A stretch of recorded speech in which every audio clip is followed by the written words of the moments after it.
Bonjour et bienvenue dans la chaîne de Mathématiques Sciences. Aujourd'hui, je vais vous expliquer une nouvelle vidéo, donc tout simplement pour les premiers en spécialité mathématiques.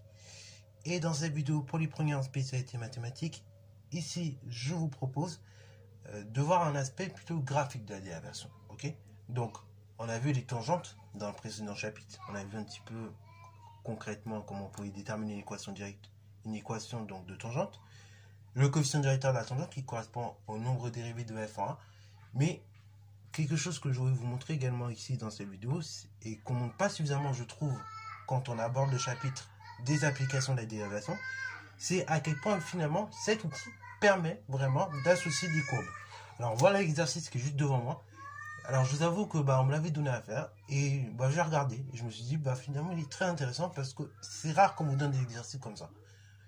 Et bon, si je vous le dis, c'est que je suis allé chercher un peu à droite à gauche, c'est rare d'avoir des exercices de ce style-là. Donc c'est pour ça que je vous propose, il est très intéressant à faire. Donc vous pouvez mettre la vidéo en pause et ensuite on va corriger par rapport. Sur ce donc, c'est parti mon kiki.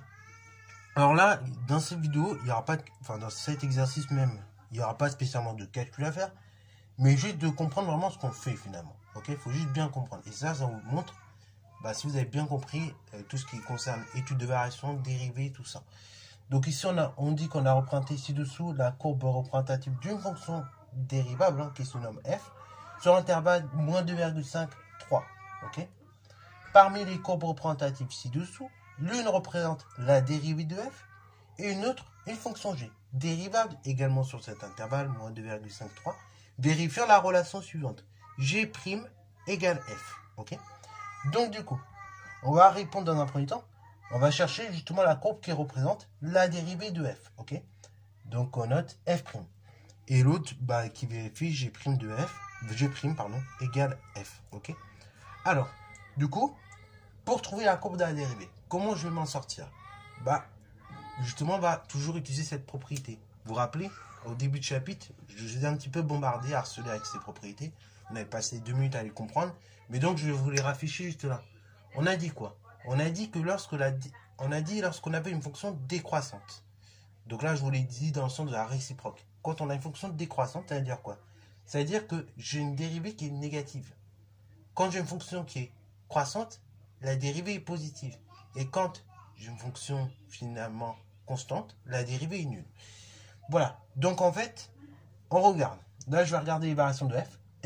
Et après, donc, en fonction des variations de f, je vais regarder au niveau des signes qui sont représentés sur les 3 courbes en bas.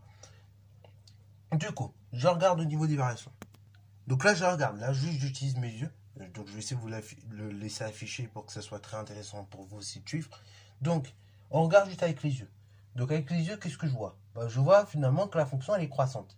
Elle est croissante de moins 2,5 et ça jusqu'à moins 1. Ok, bravo. Ça veut dire donc quoi? Ça veut donc dire que au niveau de la dérivée, j'ai une dérivée qui normalement est positive de 2,5 jusqu'à moins 1. Ok, de moins 2,5 jusqu'à moins 1. Donc déjà, première des choses, voilà, quand je vais regarder mes 3 courbes, il faut que je vérifie que j'ai une dérivée positive. Donc de moins 2,5 jusqu'à moins 1. À partir de moins 1. Ok. Et ça jusqu'à la fin de la. Et ça jusqu'à la fin de la courbe. Ok, jusqu'à la fin de l'ensemble de définition finalement. Donc jusqu'à tout simplement 3. Et là, j'ai une courbe d'une fonction décroissante. Ok, voilà. Donc, qui dit courbe de fonction décroissante, qui dit dérivée négative. Donc, de moins 1 jusqu'à 3. Donc, du coup, concrètement, qu'il est parmi ces 3 courbes, en gros, celle qui respecte les 2 caractéristiques que je viens de citer. C'est-à-dire dérivée positive de moins 2,5 jusqu'à moins 1 et dérivée négative de moins 1 jusqu'à 3. Donc, je regarde la première courbe. Donc, la première courbe, on voit que tout simplement, jusqu'à moins 1, donc avant moins 1, tout simple, la fonction est positive. Et après moins 1, la fonction reste négative. Donc, du coup, là, quand je regarde cette première courbe, je me dis, c'est bon, hein, ça correspond bien à la dérivée. Alors, on pourrait revérifier avec les autres fonctions, mais du coup, est-ce que la deuxième, ça marche? Là, clairement, non. La dérivée est négative avant moins 1, donc ça passe pas. Et la troisième, est-ce qu'elle peut marcher? Non. Là, ici, également, ça marche pas. La dérivée est donc négative de moins 3, donc jusqu'à tout simplement moins 0,5 environ. Donc, c'est la première courbe qui marche. Donc là, on va noter on va noter qu'il s'agit de la première courbe qui représente la fonction dérivée. Voilà, donc, du coup, voilà la justification donc de pourquoi c'est la fonction 1 qui représente une fonction dérivée, ok, la fonction f'. Donc, encore une fois, on dit que la fonction f, hein, attention, on parle de la fonction f, elle est croissante. Je précise intervalle 2,51. Puis, donc là, je vais mettre ça sur une autre couleur, décroissante sur l'intervalle 1,3. Ce qui signifie que la dérivée, attention, là, je ne parle pas de la même chose, je parle de la dérivée f' sur l'intervalle où la fonction est croissante est positive. Puis, en revanche, lorsque la fonction est décroissante, la dérivée est négative. Et là, la courbe qui répète ces deux conditions, c'est la courbe 1. Donc, elle représente bien cette fonction dérivée f'. Donc, maintenant, on va faire de même avec la deuxième courbe. Donc, chercher la courbe de la fonction g. Alors, attention, ici, c'est vrai, l'énoncé est formulé de façon pas trop compliquée, mais quand même, il faut faire gaffe. Là, on vous dit qu'on parle d'une fonction dérivée f' et d'une autre fonction g1. Ok, voilà. Donc, on dit que l'une des courbes représente la dérivée f' et une autre, une fonction g. Donc là, il faut faire super attention. Vous voyez, des fois, on lit les énoncés, mais on ne les comprend pas. Donc, c'est pour ça qu'il faut faire super attention, parce que sinon, on cherche la courbe de la dérivée de g et c'est fini. Donc, du coup, parce que, en fait, après, l'égalité nous donne g' égale f. Donc, c'est pour ça, c'est là l'erreur la plus classique quand on fait ce genre d'exercice. Donc, du coup, g' égale f, c'est-à-dire que le signe de la dérivée de g nous donne les variations de g. C'est-à-dire que comme g', la dérivée de g est égale f, c'est le signe de f qui va nous donner, du coup, le signe de la dérivée g et qui va nous donner les sens de variation de la fonction g. Et donc, comme ça, on va pouvoir faire les choses. Donc, vous voyez, c'est tout un cheminement qui va se faire en 3 étapes. Donc, on va mettre lorsque la fonction f est positive, lorsque la fonction f est négative, etc., etc. Après, deuxième temps, j'en déduis les variations. Donc, sur l'intervalle suivante, donc sur, on a dit 2,5, moins 2,5, moins 2, f, sur moins 2,5, moins 2, f, donc, on peut voir, est négative. Ok, voilà, on a une fonction f qui est négative. Tandis que sur... Alors, on va ouvrir même les intervalles, comme ça, c'est beaucoup plus rigoureux. J'ouvre moins 2. Tandis que sur, du coup, on a dit moins 2, 3, f est positive. Or, indication très importante. F égale g'. Ok? Ce qui veut dire que le signe de f, c'est le même que le signe de g'. Ok?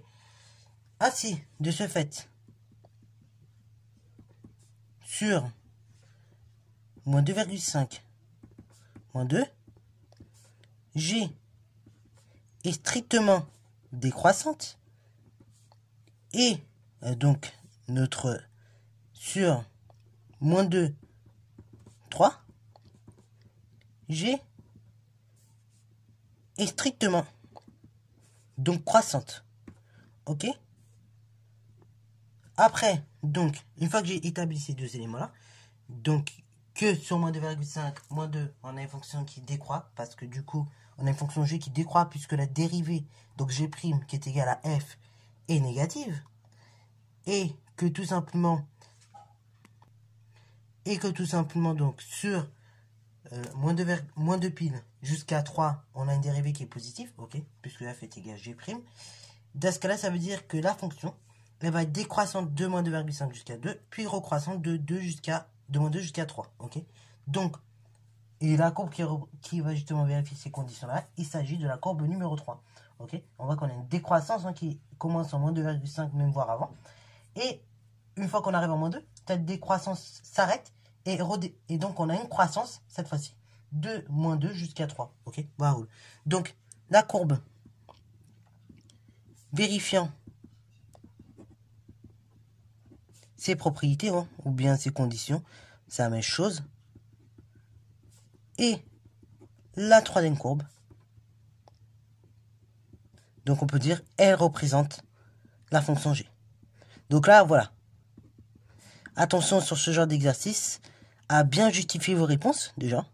Ça, c'est un gros piège, je veux dire A, B, C, D. Non, on justifie les réponses, et on explique vraiment pourquoi. Et surtout sur ce genre d'exercice, vous voyez, il faut faire attention à la lecture de l'énoncé. Parce que là, pour la deuxième partie, déterminer la courbe représentative de la fonction g, et ben il y en a plein qui se trompent parce qu'en fait, ils croient que c'est g', et du coup, c'est la même chose que f. Hein. Non, attention. Ce sera en termes de signe, ce sera identique. Mais après, il faut prendre le signe de la dérivée. Et après, à partir du signe de la dérivée, vous déterminez les variations et donc les propriétés. Enfin, et donc la bonne courbe.